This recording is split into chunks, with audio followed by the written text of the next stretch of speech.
Hi friends, welcome to Gailia's Kitchen. In Gailia's Kitchen la half kg brownie ஆர்டரும் கொஞ்சம் butter salt cookiesம் order வந்துச்சு. அதனால butter salt cookies பண்ணியாச்சு. வாங்க brownie எப்படி இருக்குன்னு பார்த்தலாம். பாருங்க crinkle top ஓட சூப்பரா வந்திருக்கு. வாங்க எப்படி இருக்குன்னு கட் பண்ணி பார்த்தலாம். டார்க் சாக்லேட் யூஸ் பண்ணி அவங்க கேட்டிருந்தாங்க. அதனால நான் டார்க் சாக்லேட் மட்டும் போட்டிருக்கேன்.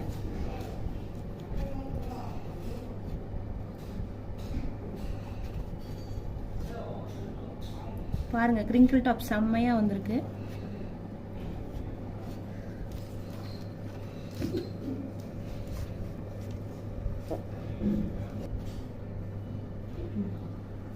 சூப்பரா வந்திருக்கு. இங்க பாருங்க எவ்வளவு ஃபஜ்ஜியா வந்திருக்குன்னு. மேல டார்க் சாக்லேட் மட்டும் இன்ஃபியூஸ் பண்ணி கேட்டாங்க. அதனால நான் டார்க் சாக்லேட் மட்டும் போட்டிருக்கேன்.